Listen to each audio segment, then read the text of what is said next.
ব্যাপার হয়েছে, রাজ্যের পয়সার কোনো অভাব নেই। রাজ্যের লক্ষ লক্ষ কোটি কোটি টাকা বারবার সুপ্রিম কোর্টে যাচ্ছে আর মুখ পুড়ছে। এবারও মুখ পুড়বে। এখনো তো রায়টা আসেনি, এসএলপির জন্য গিয়েছিল, নিশ্চয়ই মুখ পুড়বে। বারবার মুখ পুড়ছে। তবুও যা সিদ্ধান্ত হলো হাইকোর্টে, কলকাতা হাইকোর্টে, সুপ্রিম কোর্ট থেকে পাঠিয়ে দিয়েছে। সুপ্রিম কোর্ট থেকে পাঠিয়ে দেওয়ার পর কলকাতা হাইকোর্টে এই রায় দিয়েছে। তার জন্য আবার এসএলপি করতে যাওয়া, এটা হচ্ছে রাজ্যের অর্থ সংকট নেই, প্রচুর অর্থ আছে, তাই ব্যয় করার জন্য, আর কিছু না। রায়ের বিরুদ্ধে মত প্রকাশ করছে। যোগ্যদের চাকুরি অবিলম্বে দিতেই হবে এবং সেটা বলেছে 2 সপ্তাহের মধ্যে ওটা লিস্টটা তৈরি করতে। কম্পিউটারে হার্ড ডিস্কে সব আছে, বলে এটা করতে কোনো অসুবিধা নেই, করে ফেলতে পারবে। সামার ভ্যাকেশন আছে, সামার ভ্যাকেশনের পর পোস্টিং দিয়ে দেবে। মুখ্যমন্ত্রী বারবার বলছে এই রায় বেআইনি রায়। যারা যোগ্য প্রার্থী, যারা চাকরি করছিলেন বেআইনিভাবে, তাদের প্রতি সহানুভূতি দেখাতে পারি যে বেআইনিভাবে চাকরি করছিলেন টাকার বিনিময়ে। আর যারা যোগ্য প্রার্থী তাদের বলতে পারি হতাশ হবেন না, আপনাদের সমস্যার সমাধান অল্প সময়ের মধ্যে হবে। আমরাও আছি, দরকারে আমরাও কেস কামারি যা করতে হয় করবো। বলছি মুখ্যমন্ত্রী তো বারবার এই রায়ের বিরুদ্ধে কথা বলছে। মুখ্যমন্ত্রীর মাথাটা মধ্যে একটু গন্ডগোল হয়ে গেছে। এই যে এসএসসিতে 26,000 মানুষের যে চাকরি গেছে, সেই নিয়ে কি বলবেন? এর থেকে দুঃখের আর কিছু হয় না। এর মধ্যে অনেক যোগ্য লোক আছে, কিন্তু এই 26,000-এর মধ্যে অনেক লোক আছেন যারা কোনো রকম ভাবে কোনো পরীক্ষায় সাদা খাতা দিয়ে টাইম পার হয়ে যাওয়ার, প্যানেল পার হয়ে যাওয়ার পর তারা সব চাকরি পেয়েছেন পয়সার বিনিময়ে, এবং এই পয়সা সম্পূর্ণ চলে গেছে বিভিন্ন পথ ধরে আলটিমেটলি একটি জায়গায়, এই কলকাতা 7,26,000-এ, কলকাতা 7,26,000-এর ঠিকানায় এই টাকাগুলো গিয়ে জমা হয়েছে। আজকে যদি মুখ্যমন্ত্রী বলেন যে আমি সব কিছু দেখি না, এটা সম্পূর্ণ মিথ্যা। ওনার মন্ত্রিসভার সমস্ত মন্ত্রীর উপস্থিতিতে সুপার নিউমেরারি পোস্ট দেওয়া হয়েছে। এই প্যানেল ক্যান্সেল হয়ে যাওয়ার পরও তার থেকে নিয়োগ দেওয়া হয়েছে। আর কি বলবো, আজকে বাংলার শিক্ষা জগৎ, পশ্চিমবঙ্গের শিক্ষা জগৎ ভেঙে পড়েছে। আগামী দিনে পশ্চিমবঙ্গের শিক্ষার অবস্থা কি দাঁড়াবে সেটা আমাদের আগামী প্রজন্মের জন্য চিন্তা হচ্ছে, ভয় আমাদের মাথা ঘুরিয়ে যাচ্ছে। কিন্তু যারা যে খেটে পাশ করেছে তাদের নিয়ে কি বলবে? যারা টেটে পাশ করেছে এটা তো চক্রান্ত। টেটে যারা পাশ করেছে তাদের ওএমআর সিটটাকে আলাদা করা হয়নি। কেন না, যে কয়জন টেটে পাশ করেছেন তাদের ওএমআর সিটটাকে হারিয়ে দিয়েছে, যাতে করে বাকি 25,000 লোক যারা চুরি করে ঢুকেছে, যারা পয়সার বিনিময়ে ঢুকেছে, তারা এক গোত্রে বেরিয়ে যেতে পারে। কিন্তু এটা তো সম্ভব না। আমরা তাদের জন্য দুঃখ প্রকাশ করছি।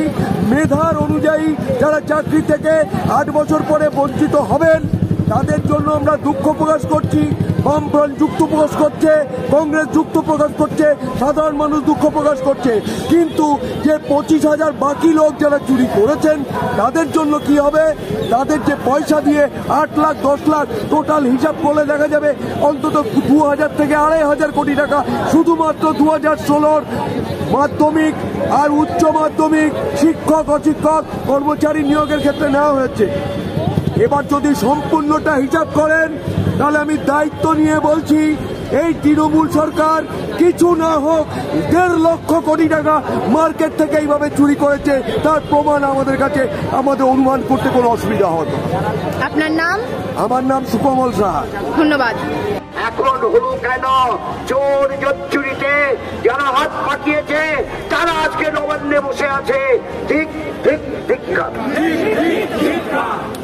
আমি আপনাদের বলবো, আজকে একটা মিছিল কলকাতা জেলা বামফ্রন্ট এবং কলকাতার জাতীয় কংগ্রেসের নেতারা, জাতীয় কংগ্রেসের সদস্যরা অংশগ্রহণ করে যা করেছেন, এটাতেই শেষ হবে না। এর জন্য আমাদের লাগাতার আন্দোলন করতে হবে। আমাদের বুঝিয়ে দিতে হবে যে চুরি চামারি করে বাংলার অপমান অপবাদ দেওয়ার অধিকার কারণ নেই।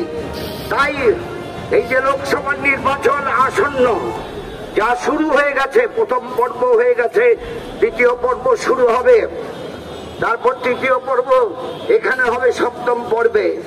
তাই আমি বলবো বামফ্রন্ট এবং জাতীয় কংগ্রেসের বোঝাপড়ার মধ্য দিয়ে যে ব্যবস্থা হয়েছে তা এটা উত্তর কলকাতা আর ওইদিকে দক্ষিণ কলকাতা।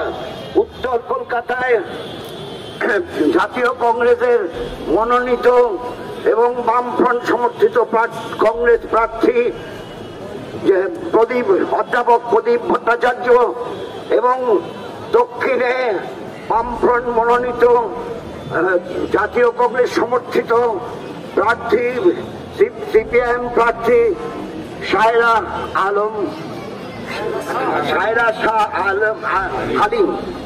শাহ হালিম যৌথ দায়িত্ব থাকে, মুখ্যমন্ত্রীরও যৌথ দায়িত্ব আছে। আর যখন অযোগ্যদের চাকরি হচ্ছিল না, তখন অযোগ্যদের চাকরিতে ঢোকানোর জন্য নবান্নে মন্ত্রিসভার সভা করে সুপার নিউমারি পোস্ট তৈরি করা হলো। তার দায় দায়িত্ব কার? রাজ্যের মুখ্যমন্ত্রী। তার পুরো দায় দায়িত্ব রাজ্যের মুখ্যমন্ত্রী। উনি বলছেন আমি জানি না, আমি উল্টে খেতে জানি না, এইভাবে উনি বলছেন। ওনার কথা মিথ্যা কথা দিয়ে যাত্রা শুরু হয়েছিল। বড় বড় ব্যানারটা থাকতো মুখ্যমন্ত্রীর, নিচে লেখা থাকতো সততার ভাইজি। তাই তাকে জয়লাভ করানোর জন্য, প্রদীপ ভট্টাচার্যকে জয়লাভ করানোর জন্য প্রতিটি মানুষের কাছে আবেদন নিয়ে যান। এই চুরি চুরি এইভাবে শিক্ষা চুরির যে নায়ক, তাদের একটা ভোটও না। এই কথা বলে আপনাদের অভিনন্দন জানিয়ে, আপনাদের ধন্যবাদ জানিয়ে আমার এই সংক্ষিপ্ত কথা আমি এখানেই শেষ করছি।